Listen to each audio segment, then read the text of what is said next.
Le métier, femme de ménage, clairement dit, moi je l'aime bien. C'est surtout le fait de... Quand j'arrive des fois chez les gens, ils me disent vous savez, je suis désolée, vous allez avoir du mal, c'est très sale. Vraiment, les gens ils s'excusent des fois sur certaines choses, mais moi je me dis c'est un défi, quoi. Donc je me dis, la dame elle va rentrer dans 4 heures, elle va se dire merde. Enfin, elle a pas chômé, quoi. Mais moi, c'est ça mon but, c'est d'arriver en fin de parcours et d'avoir fini toute la maison, tout ce que la personne m'a demandé et d'en faire encore un peu plus si j'ai le temps.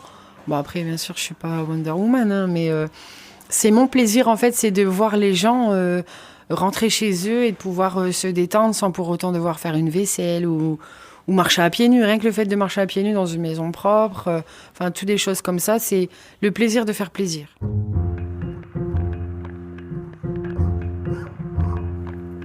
Le plus souvent dans l'histoire, Anonyme était une femme. Les bras se sont levés, les bouches sont exclamées. Maintenant, il faut des mots.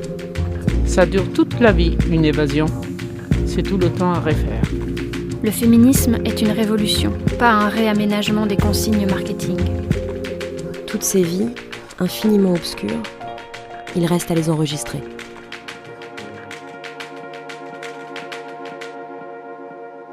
Un podcast à soi, par Charlotte Bien-Aimée. Épisode 35, Une vie à soi, Angelina. De temps en temps, dans un podcast à soi, j'ai envie de vous faire entendre sur la longueur des récits inspirants de femmes, des parcours de vie, des chemins d'émancipation, des recherches de libération dans nos quotidiens placés sous le régime du patriarcat. Vous avez pu écouter Sophia raconter ses désirs dans l'épisode 31 d'un podcast à soi. Aujourd'hui, j'ai tendu le micro à Angelina. Elle est aide à domicile et femme de ménage. Cet épisode est un peu particulier car Angelina travaille chez moi. Je suis son employeuse, elle est salariée. Je ne suis pas très à l'aise avec cette situation. En tant que féministe, j'aspire à ce que les tâches domestiques ne soient plus systématiquement déléguées aux mêmes personnes, en particulier aux femmes racisées et ou de classe sociale inférieure. Et pourtant, en employant Angelina, je sais que j'exploite la force de travail d'une autre femme moins aisée que moi.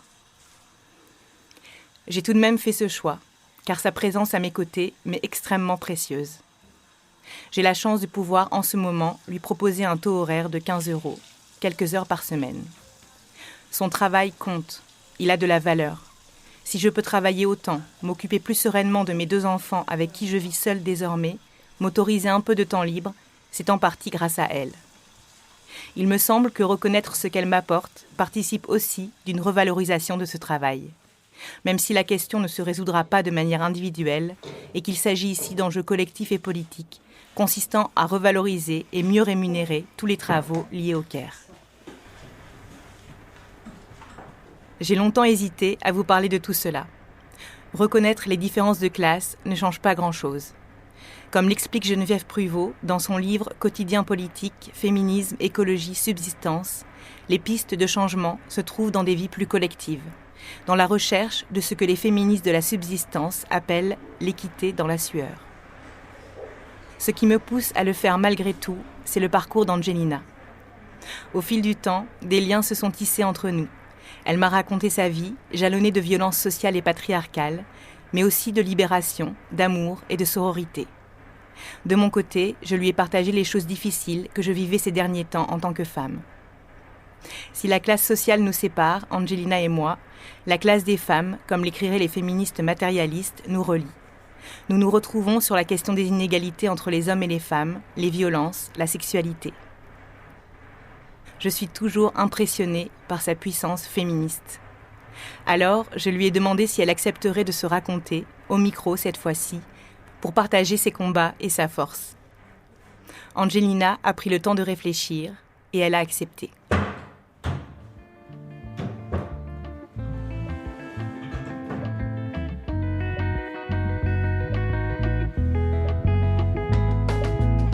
Donc moi c'est Angelina, donc j'habite à Malo-les-Bains. Je suis aide-soignante et femme de ménage. J'ai 31 ans, bientôt 32. Je suis née au Bazen, à Saint-Paul, au mois d'avril 90. Mon père est décédé quand j'avais 1 an. Un accident de voiture. Donc forcément, après, ma maman elle a rencontré un homme qui m'a élevée pendant 23 ans, donc le père de mes 2 derniers frères. J'ai toujours été dans une famille nombreuse. 4 premiers grands frères et sœurs qui sont d'un premier papa. Après, il y a moi, dont mon papa est décédé. Et après, donc, ma maman a rencontré un homme avec qui elle a eu les 2 derniers, qui m'a élevée pendant 23 ans. Donc 7 au total à la maison. Ma mère, elle était mère au foyer, comme du coup, moi je suis la 5e, donc il y en avait encore 2 derrière moi. Après, ma mère, elle est femme de ménage aussi. Mon beau-père ne travaillait pas non plus. Des petites missions d'intérim par-ci, par-là, mais rien d'extravagant. J'ai jamais été malheureuse, j'ai toujours eu ce qu'il fallait. J'ai toujours été habillée par mon beau-père en cacharel, il a toujours voulu me reconnaître en tant que sa fille. Ils se sont toujours démenés en fait pour qu'on ait tout ce qu'on ait à avoir au jour d'aujourd'hui. Et au début, j'étais fort réservée. Quand j'étais petite, je me soucie toujours du regard des autres et tout ça. J'étais un peu la petite mascotte blonde aux yeux bleus, en fait, là-bas. Et je voyais beaucoup de monde passer à la maison, les copains des frères et tout ça, les copains de maman et tout ça. On partait souvent dans les parcs, au Bois des Forts, à Ouamil, à la Cueillette. On partait souvent en balade le dimanche avec les parents. Du coup, après la Rioche, donc on est parti vivre à rue Commartin à Dunkerque, où du coup les affaires de grands ont mal tourné. Il y a eu des problèmes avec la justice et du coup des incarcérations de mes parents, les 2. En gros, c'est des histoires de fumettes. Mes parents essayaient de meubler leur vie comme ils pouvaient, mais il y a toujours des jaloux qui ont balancé certaines choses qui ont fait que mes parents ont été convoqués et qui sont partis en incarcération. J'avais 14 ans et demi. Donc nous, on s'est retrouvés à la maison. J'ai mon frère aîné qui a, lui, lâché son appartement en fait, à Dunkerque pour pouvoir récupérer ses frères et sœurs, pour nous éviter tout ce qui est DAS et compagnie.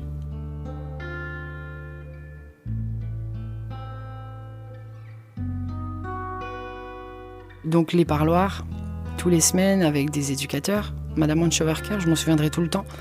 Tous les week-ends, en fait, elle nous amenait au parloir, donc voir ma mère ou voir mon père, du coup chacun à leur tour, parce qu'ils n'étaient pas dans la même prison au départ. Donc les Noëls, les fêtes des mères, tout ça enfermé dans des prisons avec notre maman. Au début, quand les parents partent comme ça, c'est un sentiment d'abandon. Mais je me dis, au jour d'aujourd'hui, ils ont payé leur dette à l'État.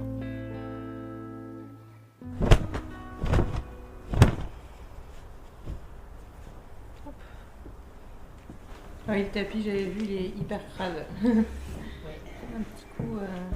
Le tapis, ouais, avec un produit... en général, je prends un petit seau, tu sais. Ouais. Et je nettoie un bon coup parce que, le tapis de bébé, quoi. Avant l'incarcération de mes parents, j'ai fait une méningite où je suis restée à l'hôpital, vraiment sans contact, sans rien, pendant 2 semaines. En sortant de l'hôpital, j'ai jamais repris l'école. J'avais une passion pour les majorettes, pour les animaux, la pâtisserie. Et en fait, j'ai pas voulu reprendre l'école parce que, 15 ans, j'ai rencontré quelqu'un à 15 ans. Quand mes parents sont partis, en fait, j'ai pas trouvé mieux que de partir vivre avec lui chez sa mère. Donc, il avait 21 ans, moi j'en avais 15 et demi.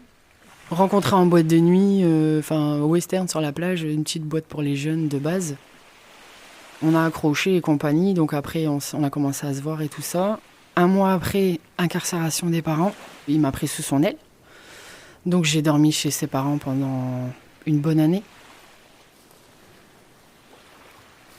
Donc j'ai commencé, on va dire, ma vie à moi, donc avec cet homme. Au début, tout allait bien, clairement, la première année, tout va bien. Mais après, je me suis rendu compte que, pour une baguette, il a frappé sa mère. Donc je me suis posé des questions. J'avais 16 ans, je me suis dit, une embrouille de famille, mais frapper sur sa mère, déjà, c'est pas... c'est pas anodin.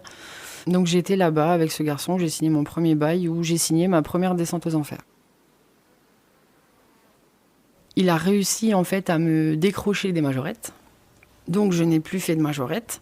Après, je me suis rendu compte que j'étais une boniche, j'étais enfermée. Je sortais que pour faire les papiers, les courses et sortir mon chien. Donc bon, une simple question pouvait déclencher vraiment un raz-de-marée. Il voulait pas sortir parce que les gens le regardaient. Il avait une coupe homme classique. Quand il essayait de faire ses cheveux, pendant 1 heure, des fois, il pétait un câble, une mèche qui allait pas, l'autre qui allait pas. Une fois, je lui ai dit, mais c'est bon, tes cheveux sont bien comme ça, on va être en retard, on y va. J'ai pris ma tête dans le lavabo. Il m'a ouvert l'arcade. C'était la veille de Noël. On est arrivé chez ses parents, du coup, sa mère m'a demandé clairement ce qui m'était arrivé. Et il lui a répondu, elle a pris une porte, cette connasse. Même quand je faisais le ménage et que j'avais terminé, je me mets au fauteuil, je prenais mon téléphone ou mon ordinateur. Il prenait mon téléphone, mon ordinateur, il le cassait ou genre il vidait les poubelles au sol ou il jetait de l'eau par terre pour que je recommence. J'étais vraiment saboniche. Son père m'a dit une fois « Sauve-toi, ma fille, il va te tuer ». J'étais sous son emprise psychologique, physique, de tous les sens qu'on peut imaginer. Il m'a rabaissé, il m'a frappé, insulté, craché dessus. Il m'a prise avec force. Je veux dire, il me sortait du lit par les cheveux, il me descendait à la cave par les cheveux, les voisins ne bougeaient pas. Je m'enfermais dans la cave avec mon chien, pour dormir avec mon chien, parce qu'il faisait du mal aussi à mon chien. Et en fait, l'appartement, ce qu'il y a, c'est que ma mère, elle habitait genre au 37. Moi, j'étais au 59. J'évitais de passer devant chez ma mère parce que du coup, je pouvais pas voir mes frères et sœurs. Je ne pouvais pas avoir de contact avec ma mère parce que c'était pas des gens bien, c'était des taulards, tous des trucs comme ça. Donc, il m'a complètement écartée de ma famille pendant 9 ans. Après chaque crise, il réussissait en fait, en gros, à me retourner le cerveau. Donc, du coup, j'en parlais à personne. Pendant 9 ans, j'ai rien dit à personne. Pendant 9 ans, j'ai pris les coups. Moi, je travaillais, donc je faisais des formations, donc je n'avais pas le droit d'argent. Ils prenaient mon argent. Ils me forçaient à manger pour ne pas que les autres hommes me regardaient. En sachant que je suis quasiment à 18 ans à 130 kilos. Donc bon, j'ai le poids qui monte. Je pense qu'aujourd'hui, c'est encore à cause de ça que j'ai des problèmes au niveau du stress, de l'angoisse, le regard des gens, la confiance en moi. Je l'ai un peu plus, c'est sûr, mais pas à 100%.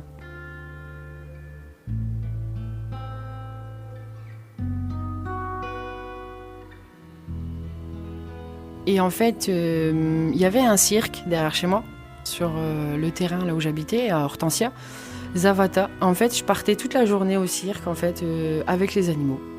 Et je demandais aux gens, je voulais travailler gratuitement pour eux, je m'en fous, nourrir les animaux, les aider et tout ça. Et en fait, c'était un peu mon exutoire, parce que lui, il était tout le temps à la baraque, il bougeait pas. À un moment donné, il a arrêté de travailler, donc il était toujours en pyjama, il se coiffait plus, Donc je partais toute la journée avec ces animaux et je me vidais la tête jusqu'au jour où Zavata a changé de ville, où je me suis retrouvée toute seule.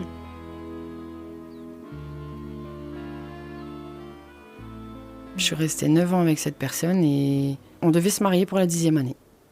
Mais au bout de 9 ans, on va dire que c'est la baffe de trop, quoi. Du coup, je lui ai dit, écoute, moi j'en peux plus, je m'en vais, j'étais encore en pyjama, c'est terminé. Et là, il m'a regardé, ça fait 10 fois que tu me le dis, t'es là en train de lire son prospectus. Et en fait, il a compris quand il m'a entendu au téléphone. Je me suis enfermée dans la chambre, en fait, pour appeler ma sœur vite avant qu'il me prenne le téléphone et qu'il me le casse. J'ai appelé ma sœur et je lui ai dit, écoute, viens me chercher. Je lui ai rien dit de plus, je lui ai dit, mes affaires sont prêtes, viens me chercher. Et en fait, on est parti, j'ai pris des affaires, hop, mon chien, je suis partie. Elle m'a dit, je te ramène où ? Donc je lui ai dit, écoute, ça fait un petit mois que je parle avec Laurent. Donc il m'a dit, si jamais tu quittes ce gars-là, viens à la maison, il n'y a pas de problème. Ça va très bien pourquoi, dans tous les cas. Donc je me suis retrouvée chez Laurent. Laurent, ça a été une belle histoire de ma vie.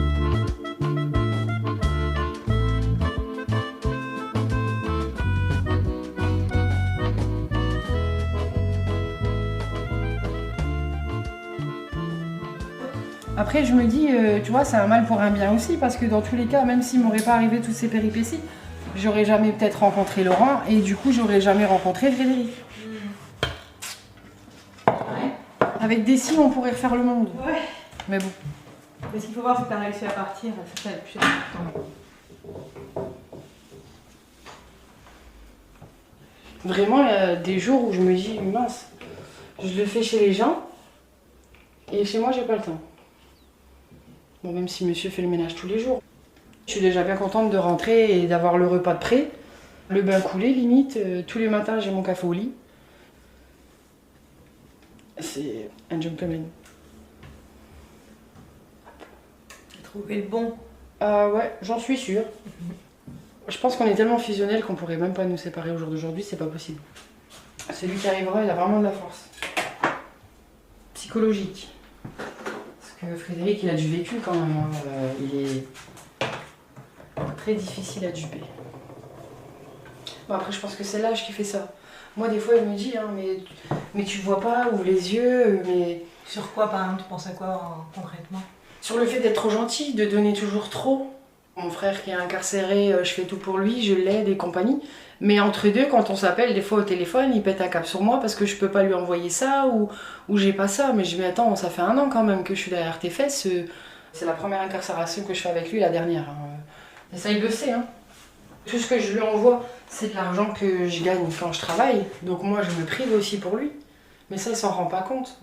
L'essence, tous les dimanches matins, je donne 20 € tous les jours, tous les dimanches, à la personne qui me ramène en messe. Mais ça, il s'en rend pas compte. Ça fait quand même un sacré budget au mois. Angelina a commencé à me parler de son frère incarcéré lorsqu'elle a entendu l'épisode sur les femmes et la prison résonner dans la maison un jour où je terminais le montage. Tout ce qu'elle me raconte fait souvent écho aux émissions que je fabrique.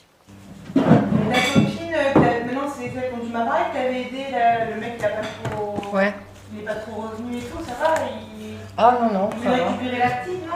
J'ai dit à Elodie, il faut rien lâcher. Même s'il te retourne le cerveau, faut rien lâcher. De toute façon, moi, je lâche rien. C'est pas possible. Avec tout ce qu'il lui a fait, c'est impossible. Et moi, franchement, j'aurais dû le faire jusqu'au bout. T'as jamais porté plainte? Jamais. Je me suis aussi rendu compte qu'Angelina passait aujourd'hui beaucoup de temps à aider des amis, des femmes de son entourage, victimes de violences masculines. Elle me raconte les enfants dont elle s'occupe, car les pères sont partis, les copines qu'elle héberge le temps de les mettre à l'abri, les hommes qu'il faut éloigner. Je vais défendre l'image des femmes, c'est normal. J'essaye de les conseiller et de les aider au mieux parce que du coup, au-delà de ce qui m'est arrivé, je peux pas fermer les yeux. C'est pas possible. Mon amie Elodie, qui est revenue en fait de sa petite campagne là-bas avec le 115 pour violence conjugale. Moi, ce qu'elle a vécu, je lui ai demandé au tout début, il y a quelque chose qui va pas? Elle m'a dit non, tout va bien. Mais les signes, je les connais. On cache le téléphone, ou quand on a un message, on baisse la luminosité, ou on cache le téléphone dans sa poche. Enfin, c'est tous des signes que je reconnais.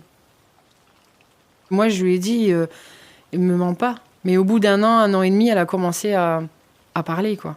Donc au jour d'aujourd'hui, maintenant, lui, il est je sais pas trop où, et elle est ici, près de nous, et au moins, elle vit sa vie avec ses enfants, quoi. Donc ouais, ça n'a pas été facile, du coup, de l'aider dans ses papiers. Aussi pour les enfants, les habits, les écoles, parce que du coup, les enfants ils ont été déscolarisés. Elle a dû les inscrire ici. Enfin, ça a été compliqué pour elle.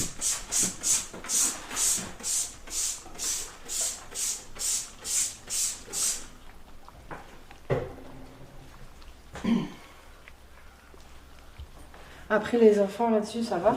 Oui, ça va. Donc, C'est pareil, Christine, tu vois, elle a compris. Elle sait que ça chauffe, quoi. Elle s'approche pas, c'est C'est comme bien. C'est l'escalier. mieux, hein. C'est mieux. Nos discussions se poursuivent aujourd'hui autour de 1000 thématiques. Récemment, Angelina a écouté l'épisode sur la sexualité. Elle s'étonnait que tant de femmes soient mal à l'aise avec leur corps. Franchement, côté sexe, ça m'a toujours intéressée. De mon plus jeune âge, je veux dire, si je pouvais guetter un film, je guettais un film. Si je savais que mon oncle il mettait ses petits livres dans un certain endroit où je pouvais les voir ou des trucs comme ça. Donc j'ai toujours été attirée par ça. Avec mon conjoint, on regarde énormément de films érotiques. On en fait aussi, nous. J'ai aucun tabou avec mon mari dans le sexe. Si on décide de faire une soirée coquine, c'est vraiment...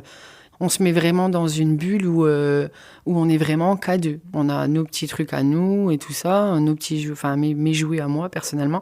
Mais c'est vraiment un truc qui me plaît. J'ai connu tout ce qui était BDSM et compagnie il y a 4 ans, même pas 3-4 ans, avec mon conjoint actuel. C'est lui le dominant et moi j'ai cette part-là de moi où j'aime être dominée. Donc j'aime être attachée, ceinturée, fouettée, enfin plein de trucs comme ça, quoi. C'est débile à dire, mais même si j'ai eu ça, c'est les choses qui m'attirent au jour d'aujourd'hui, les rapports de force. Je veux dire, ce que j'ai vécu avant, souvent, il y a des femmes qui se renferment sur cette chose-là et qui n'osent plus en parler. Mais ça m'a jamais bloquée, en fait.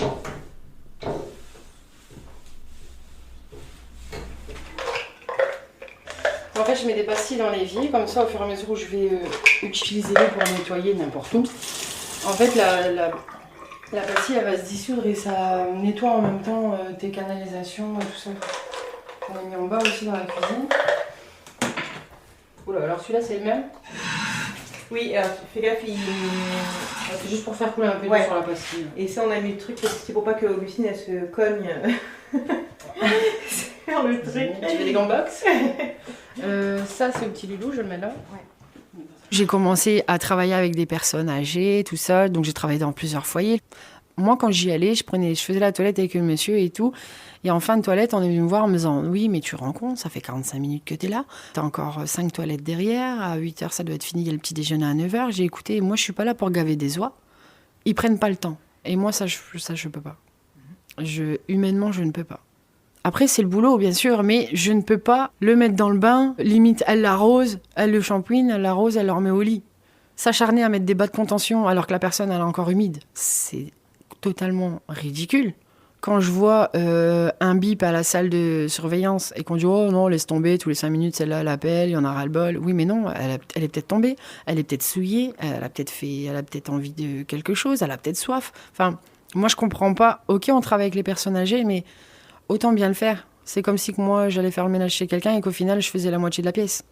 Moi, je peux pas prendre une personne comme ça, l'acheter dans le bain, la remettre au fauteuil, lui gaver le petit déjeuner dans la bouche. Allez, hop, hop, hop, vous avez pas fini de manger, mais on va jouer aux cartes. C'est pour ça que j'ai quitté les EHPAD et que je préfère largement aller en particulier. C'est pour ça qu'aujourd'hui, j'ai mon CESU et que si une personne a besoin de service, donc elle me contacte et on va en CESU, mais je préfère dire, écoutez, moi, je viens 1 heure que 30 minutes et que ce soit expédié comme dans les associations.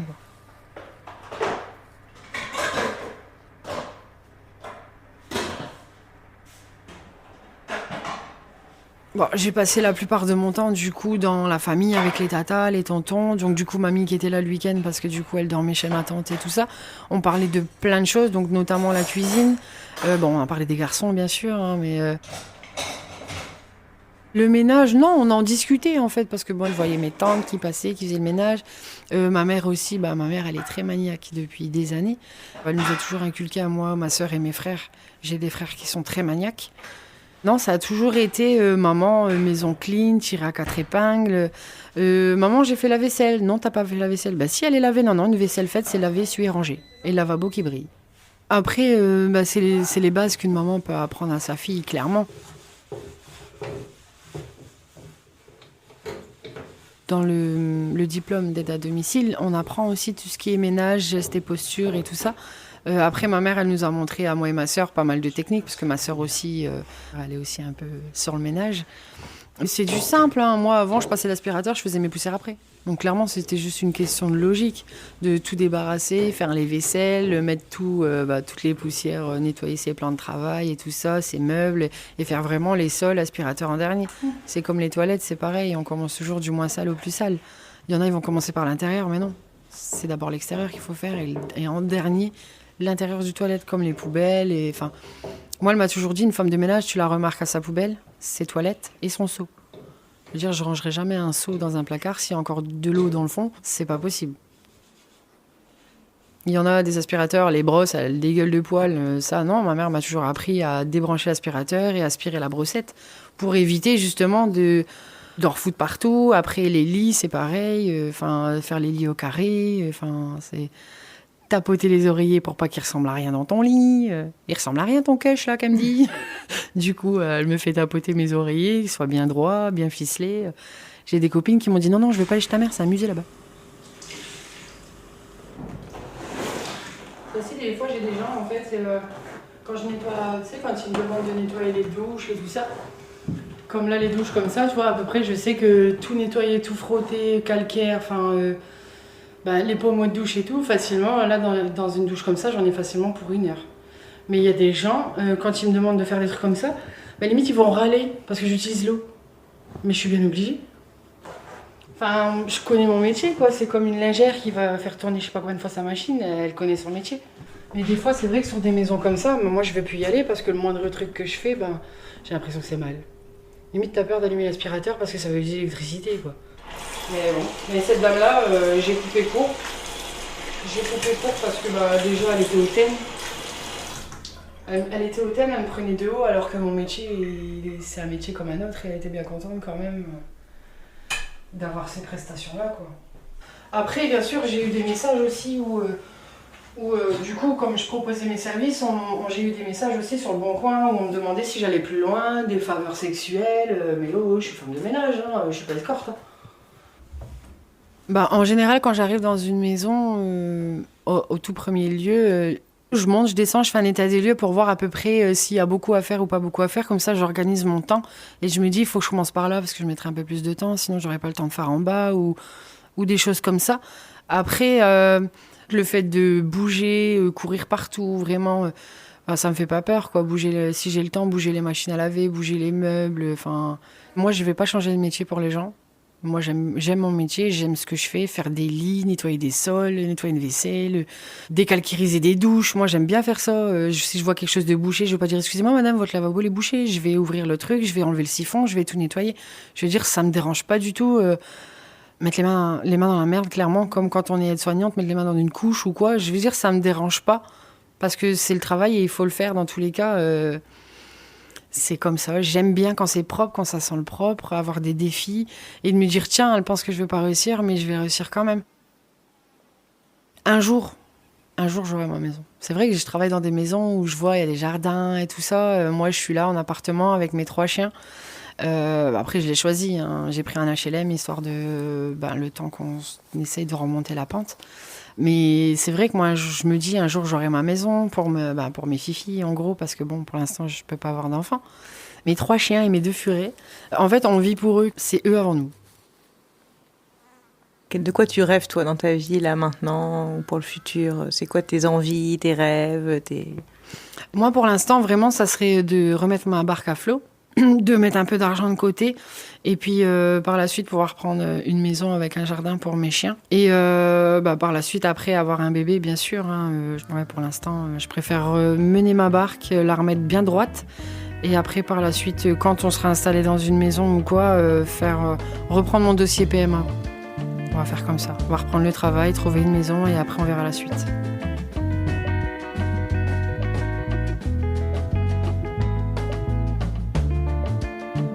Cet épisode d'Une vie à soi ne prétend pas résoudre les questions féministes que le témoignage d'Angelina soulève, sur les rapports de classe, sur les pratiques sexuelles.